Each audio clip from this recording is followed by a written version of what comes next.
가지고 영적 일관성 있는 믿음으로 성장해 가라라는 제목으로 함께 은혜 받기를 원합니다. 이건 제목에서도 느껴지다시피 명령이에요. 네, 그냥 우리가 선택하는 것이 아니라 우리의 신앙에 있어서 우리는 영적 일관성 있는 믿음으로 이러한 신앙으로 반드시 성장해 가야 된다는 걸 우리에게 명령하고 있는 것입니다. 성도의 신앙에 있어서 영적 일관성은 매우 중요합니다. 우리가 이 땅에 살아가는 날 동안 우리의 삶이 늘 승리하는 삶이 되어야 하잖아요. 이러한 승리하는 삶이 되기 위해서는 우리가 어떠한 환경에 있든지 또 누구와 있든지 우리는 하나님의 질서 안에 있어야 되고 하나님께 대한 믿음으로 나아갈 수 있어야 되는데, 그러기 위해서는 우리의 신앙이 항상 영적 일관성 있는 신앙과 믿음으로 세워져 가야 된다는 거예요. 영적 일관성이 있다는 것은 모든 것 가운데 우리의 중심이 하나님께로 향해 있는 것이고, 우리가 오직 하나님을 의지하고 하나님의 말씀으로 인도함을 받고 있다는 거예요. 또 하나님께서 우리를 통해 무엇이든 할 수 있는 그 믿음의 통로가 우리 안에 열려 있다는 것입니다. 그렇기 때문에 하나님께서는 이러한 자들에게 이 땅에서 승리할 수 있는 모든 것들을 주시고 이들을 친히 인도해 가십니다. 그러니까 우리가 하나님 앞에 있어서 우리의 신앙, 우리의 믿음이 늘 일관성 있는 믿음을 가지고 하나님께 나아갈 때 우리 안에 하나님으로부터 모든 것을 받을 수 있는 그 통로가 항상 열려 있는 상태가 되는 거예요. 그리고 하나님께서는 그들에게 뭐든지 다 부어 주시는데 우리의 신앙이 항상 일관성되어 있어야지 그 모든 하나님의 은혜와 하나님의 인도하심과 하나님의 역사와 하나님의 축복을 우리가 취할 수 있다는 것입니다. 성경은 우리의 마음이 하나님과 세상 사이에서 두 마음을 품어 상황과 환경에 따라 쉽게 변하거나 우리의 믿음이 바람에 밀려 요동하는 바다 물결과 같이 쉽게 흔들리는 믿음이 되어서는 안 된다고 경고하고 있습니다. 즉 우리의 신앙이 자꾸만 흔들리고 마음이 쉽게 요동하는 것이 아니라 우리의 상황이나 어떠한 문제나 어떠한 사람 때문이 아니라 우리의 신앙은 항상 하나님께로 향해져 있어야 된다는 거예요.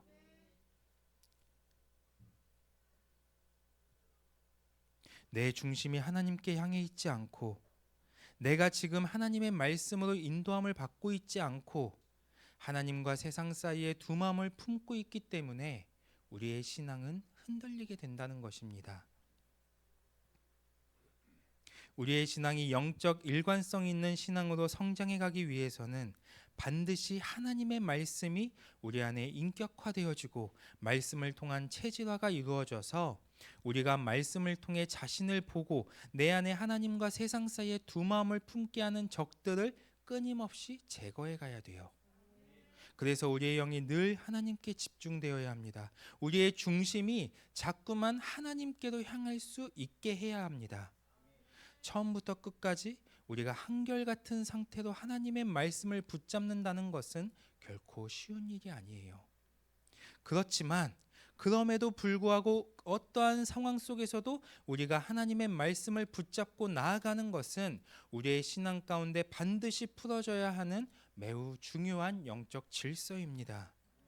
우리가 시편을 통해 다윗의 신앙을 보면 그의 인생사 가운데 잘 풀어질 때도 있었고 또 그의 인생사 가운데 잘 풀어지고 있는 때에도 다윗은 하나님께 나아가기를 멈추지 않았고, 반대로 도저히 하나님께 나아갈 수 없을 것만 같은 고통의 시간 속에서도 다윗의 모든 초점은 하나님께로 향해져 있었습니다.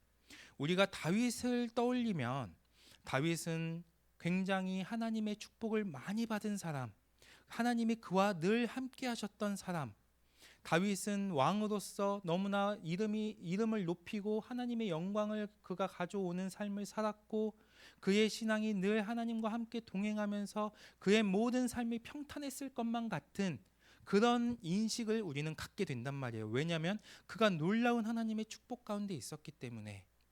그렇지만 이 다윗의 인생사를 우리가 깊이 들어가 보면 우리가 상상할 수 없을 만큼의 고통스러운 그 상황들, 그 문제들이 다윗에게도 있었고, 우리가 이 일평생을 살아가면서 한 번도 겪을 수 없는 그런 일들을 다윗은 겪었고, 그 모든 시간을 다윗이 거쳐오면서 하나님을 붙잡고 하나님을 의지하고 하나님과 함께 했기 때문에, 늘 하나님께 영적 일관성된 신앙과 믿음을 가지고 나아갔기 때문에 그가 하나님의 모든 축복을 받을 수 있었던 거예요. 다윗의 삶이 늘 평탄한 것만은 아니었습니다. 늘 평탄하지 않았어요.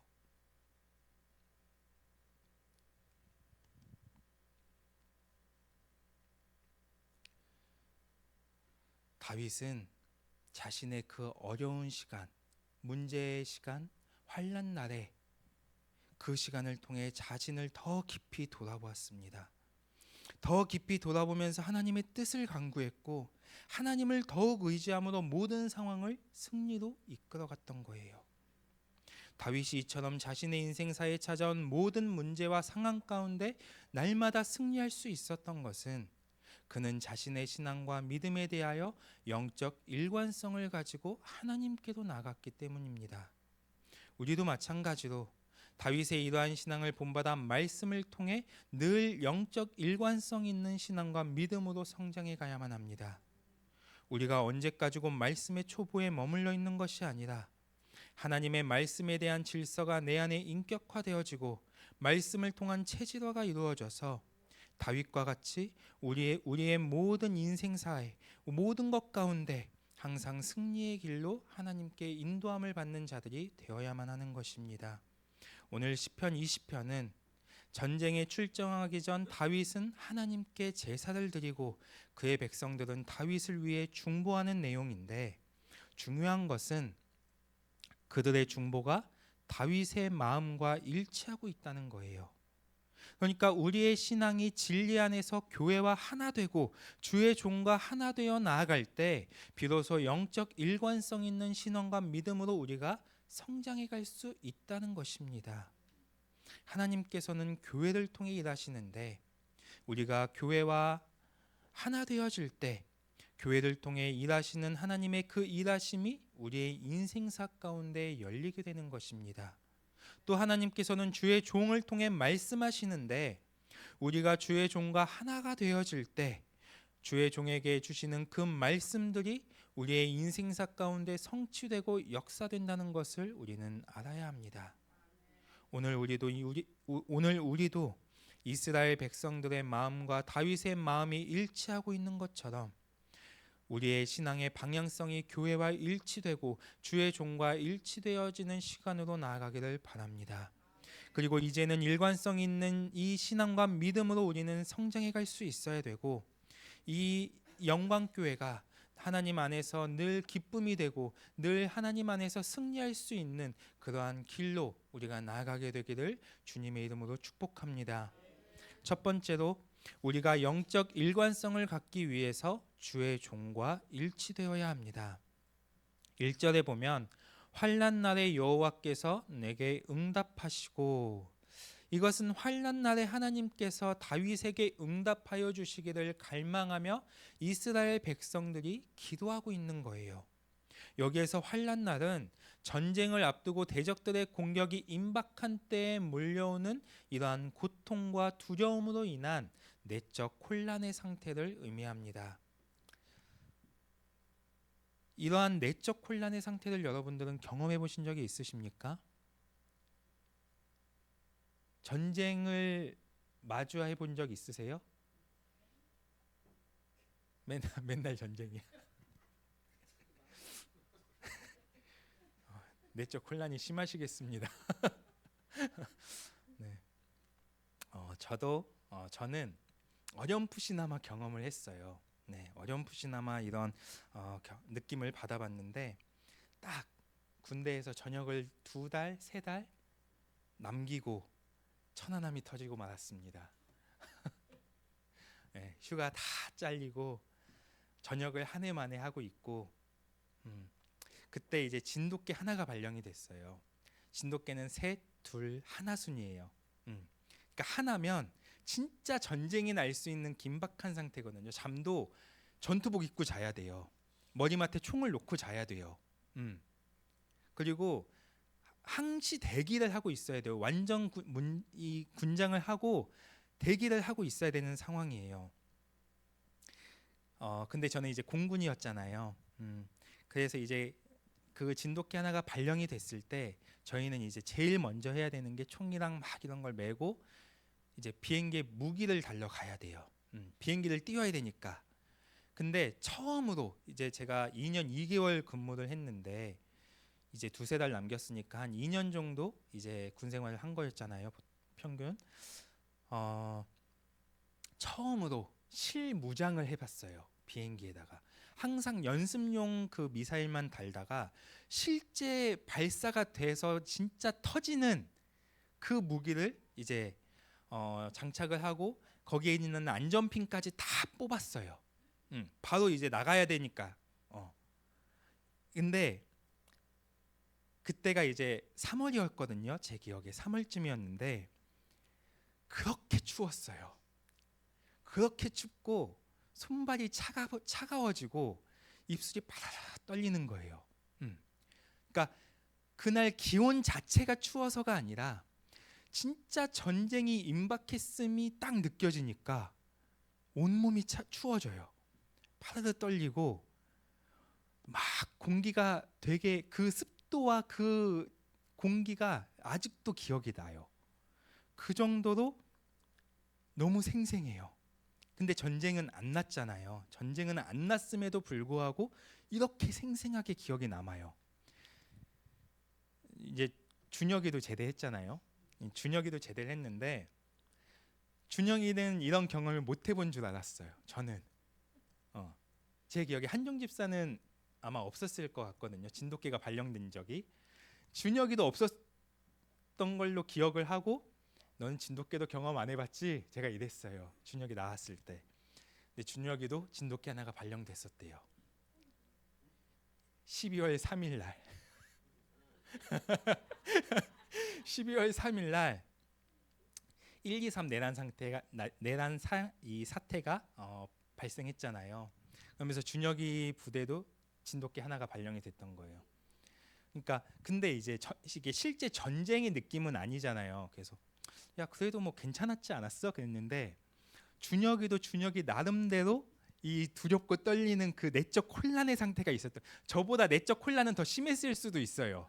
왜냐하면 이 그 5.18 광주 사태가 떠오르면서 동기들하고 그 군대에 있는 애들하고 그 얘기를 했대요. 야 이거 내가 사랑하는 사람들, 우리 이 한국인들을 어떻게 내가 때리냐 이런 일 생기면 어떡하냐. 막 출동 나가지고 가서 막 다 제압하고 해야 되면 어떡하냐. 이런 두려움이 확 몰려왔다는 거예요. 다행히 준혁이도 그 공기만 느끼고 이게 끝났는데 이게 전쟁이 아니었음에도 불구하고 그냥 그거에 맛보기 같은 느낌이었음에도 불구하고 이 내적 혼란, 이 두려움과 공포와 내적 혼란이라는 이 공포가 너무 커요. 정말 크거든요. 사실 무장을 하면서 아무것도 생각이 안 나요. 그냥 몸이 움직이고 있는 거예요. 그때는 아무 생각도 안 나고 막 그냥 춥기만 하고 그러면서 입은 나도 모르게 막 조용히 막 방언기도를 막 하고 있는. 아유 제발요 막 이러면서 나 저녁 이제 얼마 안 남았는데 그리고 나서 전역을 했어요. 다행히 전역을 했는데 전역하고 6개월 후인가 이제 또 한 번의 살짝의 내적 혼란이 싹 올라올 때가 있었어요. 연평도가 터지네요. 제가 1순위로 이제 다시 가야 되거든요. 이제 그랬었는데 우리가 꼭 이러한 전쟁과 같은 상황이 아니더라도 우리는 이 땅에 살아가는 동안 우리가 감당하기 어려운 고통과 상황 또 사람과의 문제로 인해 내적 혼란을 겪게 돼요. 그래서 시편 25편 17절에서는 환난 날을 내 마음의 근심이라고 표현하고 있는데 다윗은 이러한 모든 환경 속에서 즉각적으로 하나님을 의지했고 더 나아가 하나님께서 자신에게 응답해 주실 것을 확신했습니다. 그래서 환난 날에 다윗은 항상 하나님께 기도를 드렸고 하나님께서 자신의 문제에 반응하시고 마음의 모든 근심으로부터 응답하여 주시기를 갈망했는데 중요한 것은 이스라엘 백성들 또한 다윗과 동일한 마음으로 기도하고 있다는 거예요. 도무지 내 힘으로는 할 수 없는 상황 가운데 처했을 때 사람마다 그 문제를 대하는 방식과 문제를 마주하는 반응이 다 다르지만 성도는 이러한 때에 주의 종과 함께 일관성 있는 믿음과 신앙을 가지고 하나님께 나아갈 수 있어야 합니다. 환난이라는 것은 도무지 내 힘으로는 해결할 수 없는 상황이에요. 오늘 본문에서 다윗의 상황도 마찬가지였습니다. 그는 뜻하지 않은 전쟁을 겪게 되었고 전쟁을 앞두고 있는 상황에서의 일반적인 모습은 전쟁에 필요한 군사나 무기 또 식량과 같은 것들을 점검하는 것이라고 우리는 생각할 수 있어요.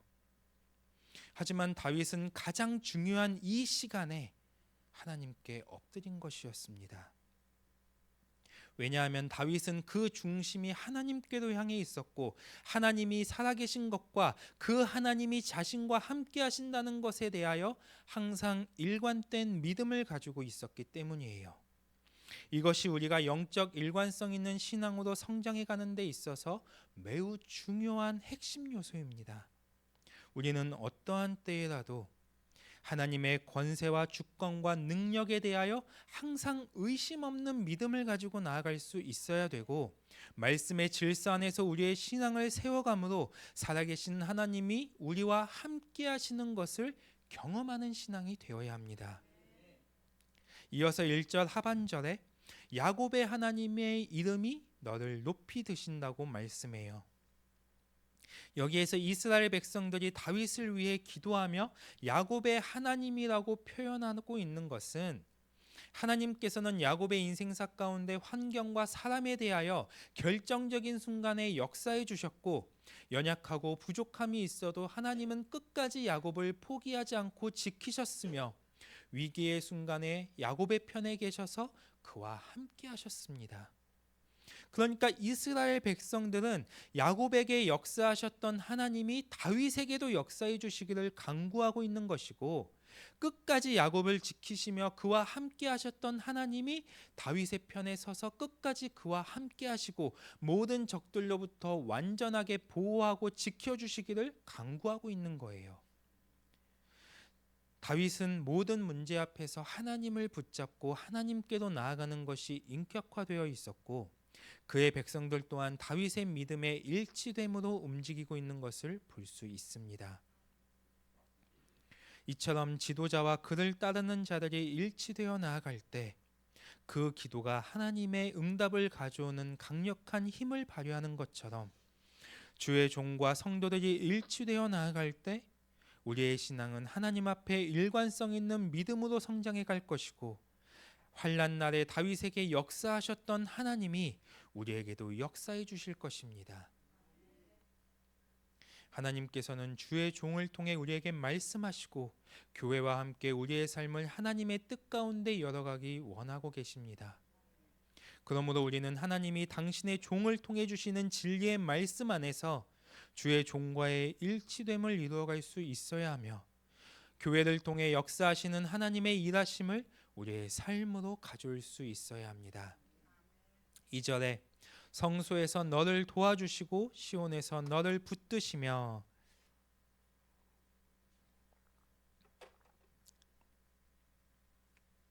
여기 성소는 거룩함, 신성함이라는 뜻으로서 구별된 곳을 의미합니다. 즉 이스라엘 백성들은 지금 이 환난의 시간 가운데 모든 악으로부터 다윗을 보호해 주시고 오직 하나님의 선하심으로만 다윗에게 역사해 주시기를 기도하고 있는 거예요. 또한 그들은 시온에서 다윗을 돕는 힘이 미치기를 기도하고 있습니다. 시온은 하나님의 통치와 구원의 은총이 임하는 상징적인 곳으로서 지금 다윗의 현실은 전쟁을 앞두고 있는 위기의 상황이지만 이것까지도 모든 것이 하나님의 통치 아래 있음을 믿고 하나님의 구원의 은혜가 다윗에게 미치기를 이스라엘 백성들이 기도하고 있는 거예요. 다윗은 매 순간 하나님의 선하심을 따라 살아가고자 갈망했으며 자신의 힘이 아닌 하나님의 힘과 통치를 구하며 나아갔습니다. 우리도 이와 같이 우리의 인생사의 모든 시간 속에서 악을 악으로 갚는 것이 아니라 악을 선으로 베풀고, 악에게 지는 것이 아니라 선으로 악을 이기고, 환난 중에 우리를 유혹하는 모든 악으로부터 우리가 오직 선을 선택함으로 우리의 삶이 늘 승리하는 삶이 되어야 합니다. 뿐만 아니라 내 힘과 방법을 모두 내려놓고 오직 하나님의 인도하심을 따라 우리의 삶을 열어가는 자들이 되어야 합니다. 우리의 인생사의 승리는 하나님께 달려 있어요. 그리고 하나님께서는 당신의 교회를 통해 우리가 승리할 수 있는 모든 것들을 공급하십니다.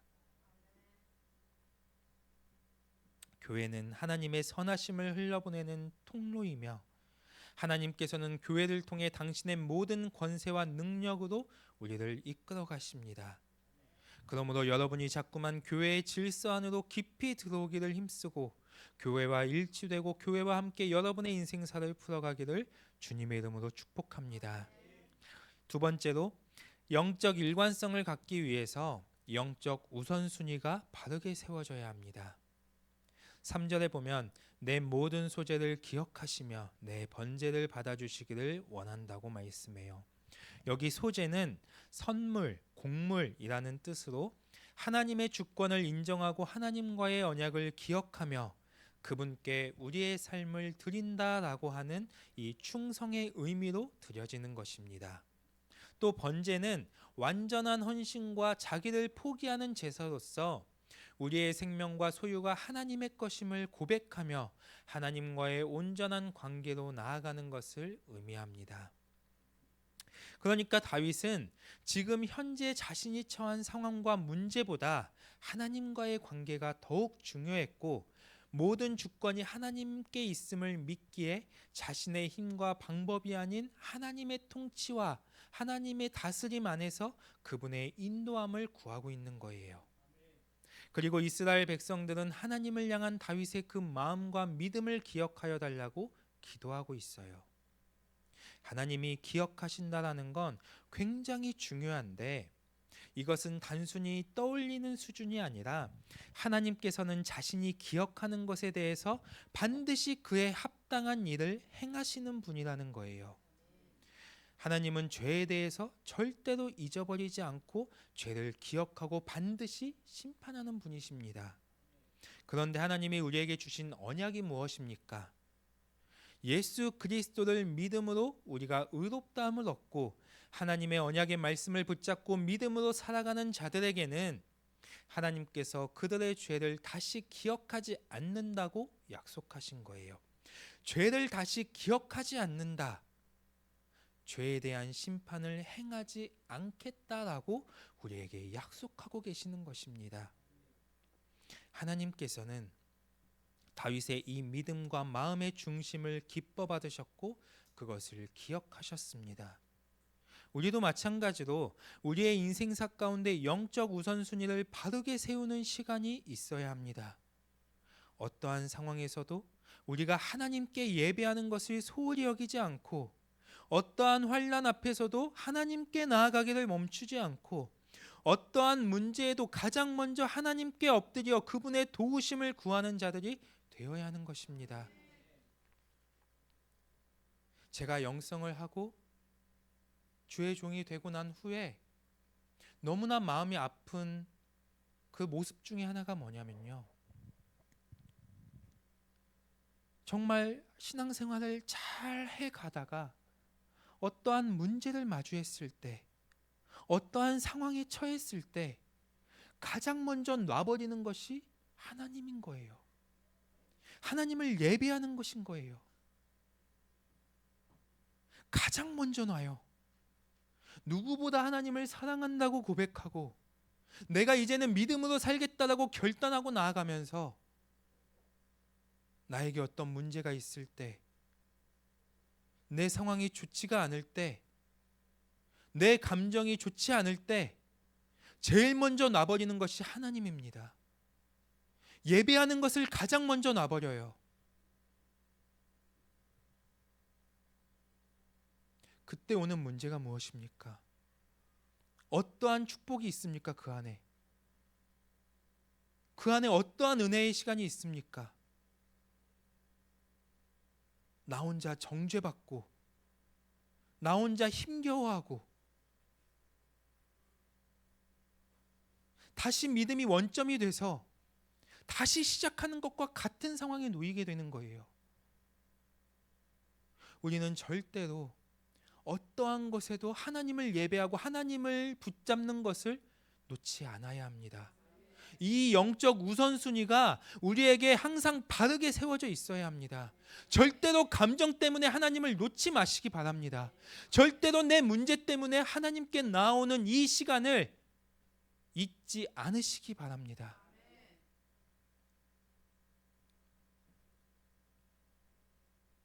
모든 환난과 고난과 문제들 앞에서 우리가 하나님께 나아가며 하나님의 도우심을 구하고 그 무엇보다 하나님과의 관계를 먼저 생각할 때 하나님은 우리의 마음을 기뻐 받으시며 우리의 믿음을 기억하사 가장 선한 것으로 우리를 승리케 하실 것입니다. 믿으시기 바랍니다. 교회가 여러분의 신앙 가운데 올바른 질서를 세워주는 통로이고 주의 종이 여러분의 인생사의 길에 영적 우선순위가 무엇인지 계속해서 함께 걸어가며 여러분의 걸음을 인도해 주고 있다는 것을 항상 기억하시기 바랍니다. 내 힘으로 하나님께 나오는 것이 어렵고 내 힘으로 하나님을 붙잡는 것이 너무나 힘겨우면 교회에게 도움을 요청하시기 바랍니다. 주의 종에게 물어보시기 바랍니다. 주의 종에게 나와서 주의 종이 나를 억지로 끌고 가더라도 우리는 하나님께 붙들려 있어야 합니다. 하나님께 붙들려 있기만 하면 하나님께서는 우리의 그 마음의 중심을 기뻐 받으시고 우리를 반드시 승리 가운데로 인도해 가실 것입니다. 중요한 것은 그 시간을 통해 내 힘을 빼는 것입니다. 나를 죽이는 것입니다. 하나님께 맡기는 것입니다. 계속해서 하나님께 도움을 요청하는 것입니다. 그러한 질서가 우리 영광교회 안에 온전히 회복되기를 소망합니다. 여기 계신 모든 성도 한 사람 한 사람이 하나님께 예배하고 하나님께 나오는 것을 가장 최우선으로 여기는 그러한 신앙과 믿음으로 우리가 세워져 가기를 주님의 이름으로 축복합니다. 4절에 내 마음의 소원대로 허락하시고 내 모든 계획을 이루어 주시기를 원하노라. 여기에서 말씀하는 소원과 계획은 단순히 개인적인 바람이나 욕망이 아니라 하나님과의 관계가 바르게 세워져 있는 사람이 하나님께 묻고 구하는 과정에서 생겨난 의지를 뜻하는 것입니다. 즉 어떠한 상황과 문제에도 하나님께 나아가는 것을 멈추지 않고 하나님과의 관계를 최우선으로 여기는 사람은 내가 무엇인가를 원하는가 보다 하나님이 나에게 무엇을 말씀하시고 어떻게 나아가길 원하시는지에 대한 방향성을 갖게 된다는 것입니다. 모든 성도는 자신의 신앙 가운데 영적 우선순위를 바르게 세워서 인생사의 모든 문제 앞에서 자기 소원과 자기 계획은 죽이고 하나님의 의지와 계획을 가지고 나아가는 시간이 와야 합니다. 영적 우선순위는 우리의 마음에 하나님의 마음을 채우는 시간이고 우리의 생각을 하나님의 생각으로 바꾸는 시간입니다. 여러분의 마음과 여러분의 감정이 너무나 힘들 때 하나님께 나와 보십시오. 그러면 하나님의 사랑이, 하나님의 위로가 여러분을 위로하고 하나님의 마음으로 여러분이 채워짐을 느끼게 될 것입니다. 여러분, 모든 문제 가운데 그 문제를 내려놓고 하나님께 나아 보십시오. 처음에는 힘들 수 있지만, 처음에는 그 문제에 고통스러울 수 있지만 내가 계속해서 하나님을 의지하고 하나님께 나아온다면 하나님께서 나의 생각을 바꾸시고 나의 마음을 평강 가운데 있게 할 것입니다. 그러면 내 안에 모든 두려움과 걱정, 근심은 사라지고 하나님이 주시는 평강 안에서 내가 담대함을 갖고 나아가는 시간이 오게 될 것입니다. 우리가 그렇게 한 발 한 발 걸어가다 보면 하나님께서는 당신의 선하심으로 반드시 우리를 승리케 하실 줄 믿습니다. 우리의 신앙이 흔들리는 이유는 하나님이 아닌 나의 소원과 나의 계획을 붙잡고 있기 때문이라는 것을 우리는 알아야 합니다. 많은 부분 내가 생각하고 내가 계획한 것이 있고 내가 여태까지 살아오면서 습득해왔던 그런 방법과 힘이 있기 때문에 그 시간에 하나님을 붙잡는 것이 아니라 내 힘을 의지하는 것입니다. 그 내 힘을 의지하는 시간이 계속해서 있다 보니까 시간이 가면서 내 의지가 너무나 많이 개입이 되면서 우리의 신앙이 흔들리게 되는 것입니다. 내 소원과 계획이 아닌 하나님의 의지와 하나님의 계획을 가지고 우리의 삶을 그분께 온전히 맡겨드린다면 우리의 신앙과 믿음은 결코 흔들리지 않고 일관성 있는 신앙과 믿음으로 나아가게 될 줄 믿습니다. 세 번째로 영적 일관성을 갖기 위해서 하나님의 이름을 자랑해야 합니다.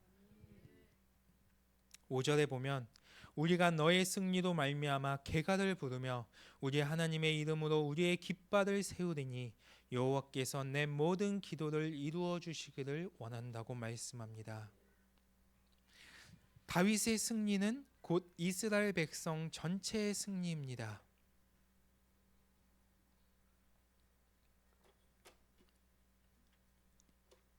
이것을 더 근본적으로 보면 하나님의 승리가 다윗의 승리가 되고 다윗의 승리가 이스라엘 백성들의 승리로 이어지는 거예요.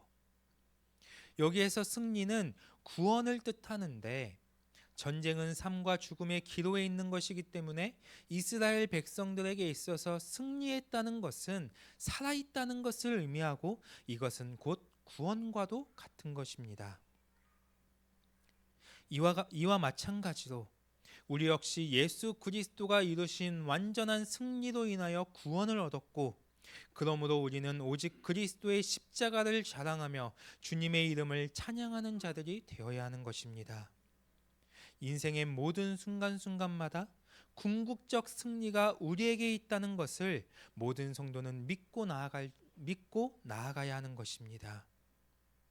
우리의 신앙이 영적 일관성 있는 신앙으로 나아가지 못하는 것은 주님이 우리에게 이루어 주신 그 완전한 승리를 우리의 삶 속에서 경험하지 못하고 있기 때문입니다. 이 세상을 살아가는 데 있어서 우리의 인생사 가운데 환난과 고난이 있고 뜻하지 않은 문제에 직면할 때마다 우리가 예수 그리스도의 승리를 의심하는 자가 아니라 주님이 이미 승리하셨고 그 승리는 우리의 것이라는 믿음을 가지고 끝까지 주님을 신뢰하며 나아가는 자들이 될 수 있어야 합니다.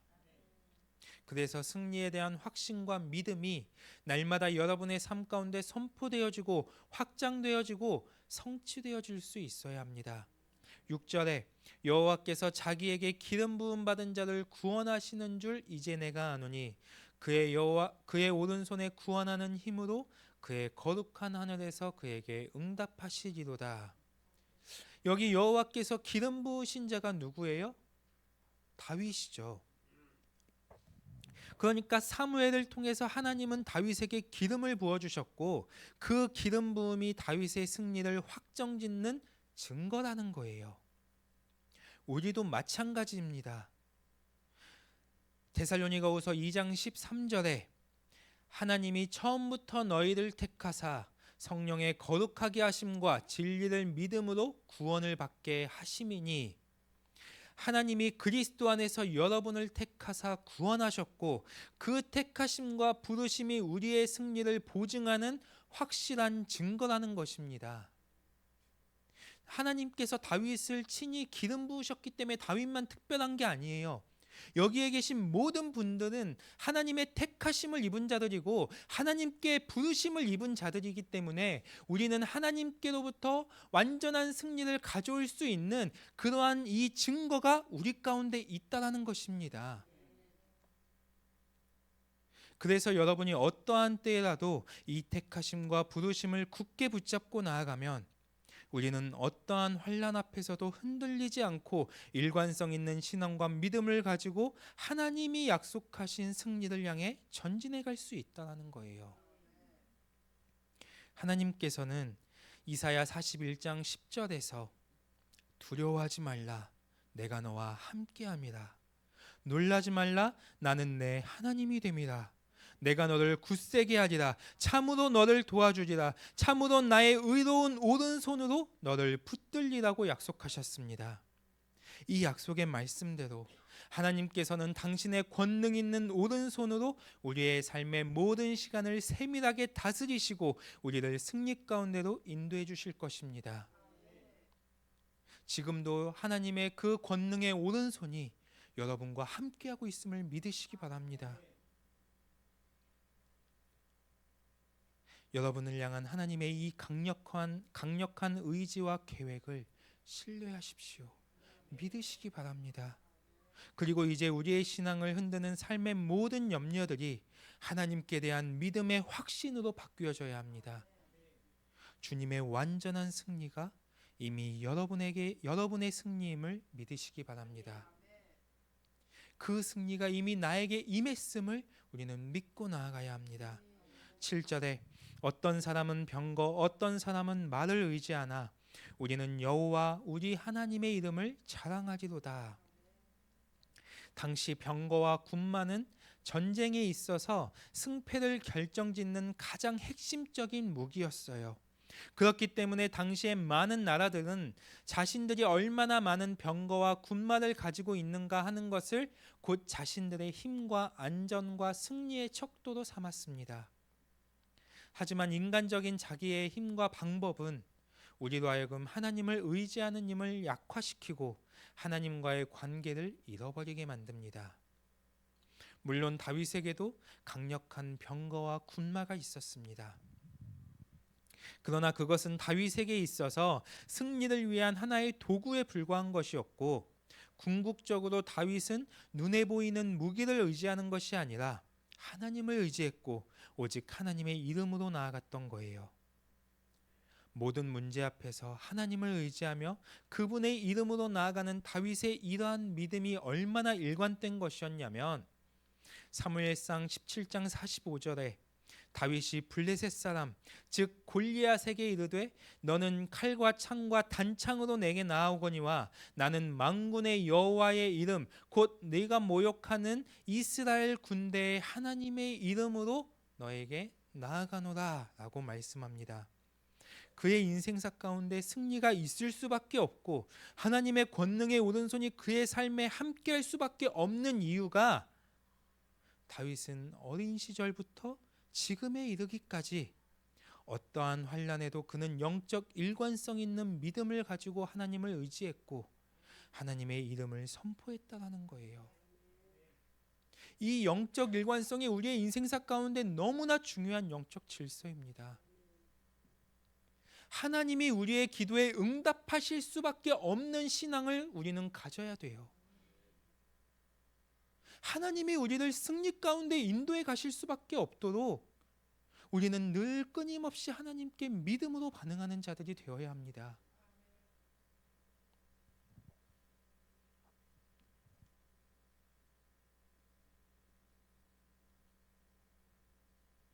우리가 다윗의 신앙 가운데 반드시 배워야 하는 영적 질서가 우리의 인생사의 모든 시간에 우리도 영적 일관성을 가지고 하나님의 이름을 의지하여 나아가야 한다는 것입니다. 우리가 하나님의 이름을 철저히 의지하여 나아갈 때 하나님은 반드시 우리에게 승리를 주십니다. 여러분의 삶이 주님과 함께 늘 승리하는 삶이 되시기를 바랍니다. 그래서 우리의 삶을 통해 하나님의 이름을 자랑하는 자들이 되시기를 주님의 이름으로 축복합니다. 8절에 그들은 비틀거리며 엎드러지고 우리는 일어나 바로 서도다. 세상은 병거와 군마가 자신들을 지켜줄 것이라 믿지만 승리는 오직 하나님께 속한 것입니다. 우리의 힘과 방법은 절대로 우리를 구원할 수 없고 오히려 패망의 길로 나아가게 한다는 사실을 반드시 기억해야 합니다. 그러면 우리는 무엇을 해야 합니까? 우리는 오직 하나님의 이름을 의지하는 자들이 되어야 합니다. 하나님의 이름으로 나아가는 자들이 되어야 합니다. 우리의 삶을 통해 우리의 모든 인생사 가운데 하나님의 이름을 자랑하는 자들이 되어야 하는 것입니다. 9절에 여호와여 왕을 구원하소서, 우리가 부를 때에 우리에게 응답하소서. 하나님은 우리를 승리로 인도하시며 우리의 간구에 응답하시는 분이십니다. 너희가 내 안에 거하고 내 말이 너희 안에 거하면 무엇이든지 원하는 대로 구하라. 그리하면 이루어 주신다고 주님은 우리에게 분명하게 약속하셨습니다. 그러므로 우리는 하나님의 언약의 말씀을 굳게 붙잡고 오직 하나님만을 의지함으로 나아갈 수 있어야 합니다. 하나님의 말씀 안에 늘 거하시기 바랍니다. 여러분의 인생사의 모든 시간이 주님과 동행하는 시간이 되시기 바랍니다. 우리의 삶 가운데 늘 하나님의 인도하심이 있고 하나님의 통치가 있고 우리는 그분의 말씀에 순종하는 시간이 있고 우리가 계속해서 그분을 의지하여 나아간다면 우리의 모든 기도는 하나님께서 이미 들어주실 것입니다.